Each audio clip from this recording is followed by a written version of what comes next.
नमस्ते सबैलाई। अनि बिहान अहिले वकमा आएको छौँ माथि।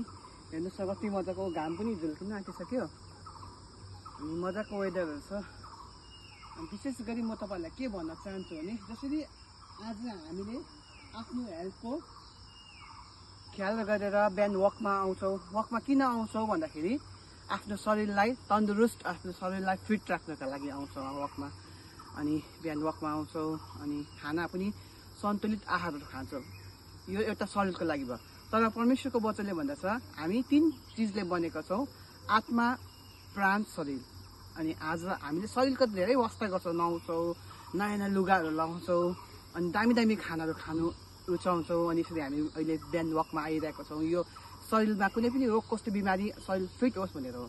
तर आज तपाईँ नि मैले आत्माको एक्सर्साइज अनि आत्मालाई कसरी हामीले बलियो बनाउनु पर्ने त्यो चाहिँ एउटा कुरो हो, प्रार्थना अनि प्रभुको वचनलाई मनन गर्ने अनि प्रभुको आज्ञालाई पालन गर्ने अनि सेवा समिति कन्टिन्यू हिँड्ने।